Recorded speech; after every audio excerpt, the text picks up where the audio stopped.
Baiklah, salam sejahtera bagi kita semua. Perkenalkan, nama saya Febriani Manurung dengan NIM C0E021043. Di sini saya ingin memaparkan materi mengenai laporan keuangan sektor publik dari mata kuliah Akuntansi Keuangan Publik.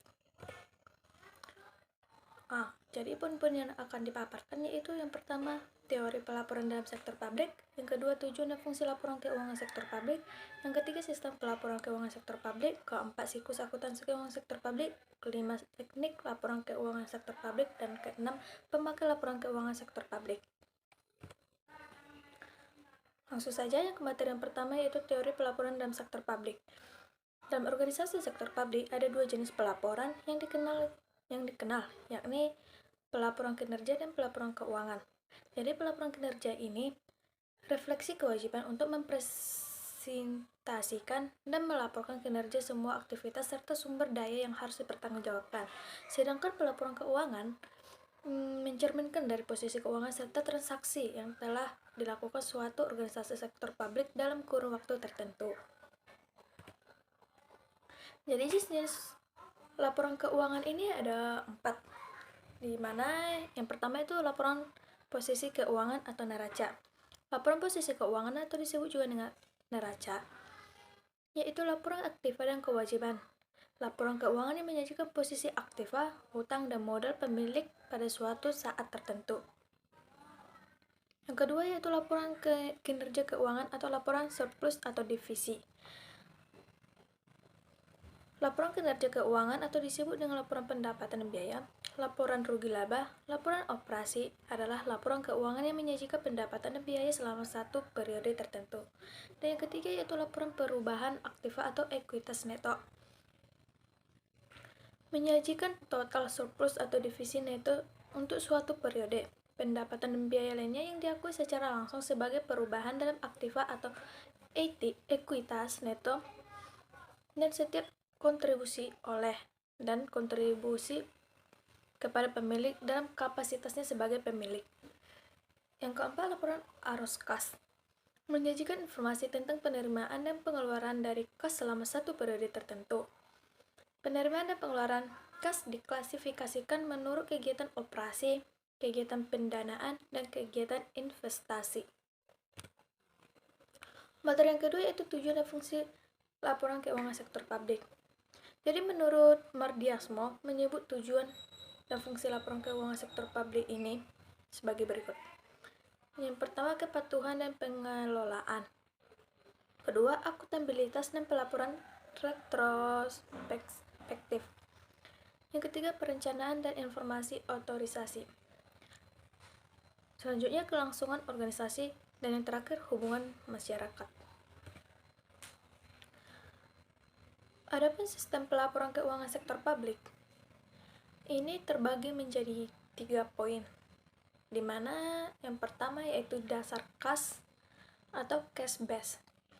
Sistem akuntansi dasar kas hanya mengakui arus kas masuk dan arus kas keluar. Akun keuangan akhirnya akan dirangkum dalam buku kas. Laporan keuangan tidak bisa dihasilkan apabila tidak ada data tentang aktiva dan kewajiban. Data yang ada hanyalah perimbangan kas. Yang kedua yaitu dasar akrual atau accrual base. Definisi konsep akuntansi akrual sebagaimana tercantum pada SSAP 2 adalah penerimaan dan biaya bertambah atau diakui karena diperoleh atau dirumuskan atau dimasukkan bukan sebagai uang yang diterima atau dibayarkan dalam jumlah yang sesuai satu sama lain, dapat dipertahankan atau dianggap benar dan berkaitan dengan rekening laba dan rugi selama periode bersangkutan. Yang ketiga yaitu akuntansi dana, merupakan salah satu alternatif sistem akuntansi di sektor publik yang dikembangkan dari dasar kas dan prosedur pengendalian anggaran. Sistem akuntansi dana ini mengakui transaksi organisasi ketika komitmen sudah disepakati. Materi keempat yaitu siklus akuntansi keuangan sektor publik. Jadi siklusnya ini ada 5, di mana yang pertama itu transaksi. Persetujuan jual beli antara satu pihak dengan pihak lain. Dalam hal ini, transaksi yang dimaksud adalah transaksi antara organisasi sektor publik dan pihak lain. Yang kedua yaitu analisis bukti transaksi. Dan setiap transaksi selalu disertai dengan bukti pendukung yang berisi informasi tentang kegiatan transaksi tersebut. Yang ketiga yaitu mencatat data transaksi. Dari analisis bukti transaksi tersebut akan dilakukan pencatatan atas transaksi yang telah terjadi. Pencatatan transaksi dilakukan oleh bendahara dalam jurnal. Yang keempat yaitu mengelompokkan dan mengikhtisarkan data yang dicatat. Dalam buku besar terdapat daftar nama kelompok akun yang ada pada suatu organisasi. Berdasarkan nama akun yang ada, catatan akan transaksi tersebut dikelompokkan sesuai dengan namanya masing-masing. Hal ini disebut dengan posting. Yang kelima yaitu penerbitan laporan dan catatannya. Selama suatu periode akuntansi, transaksi dicatat dan dikelompokkan ke dalam buku besar dan kemudian berdasarkan catatan tersebut dibuatlah laporan keuangan yang akan disampaikan kepada pihak-pihak yang berkepentingan. Laporan keuangan yang telah disusun tersebut kemudian dianalisis untuk menilai kebenaran dan reliabilitasnya. Materi yang kelima yaitu teknik laporan keuangan sektor publik. Jadi teknik laporan keuangannya ini ada 3 tahap, di mana yang pertama itu tahap pencatatan.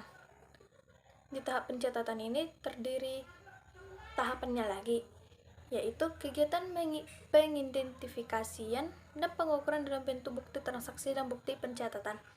Yang kedua, kegiatan pencatatan bukti transaksi dalam buku harian dan jurnal.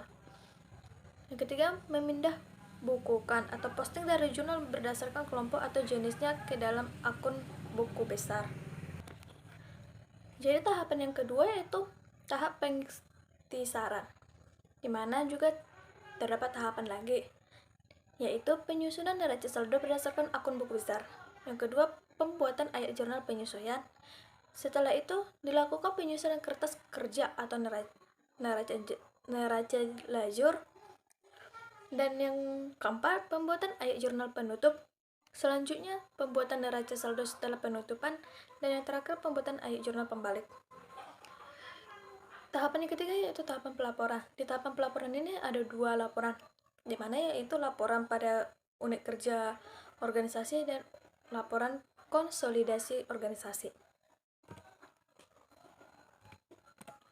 Materi yang keenam yaitu pemakaian laporan keuangan sektor publik. Jadi pemakaian laporan keuangan sektor publik dapat diidentifikasikan sesuai menelusuri siapa yang menjadi stakeholder organisasi. Grebin et al.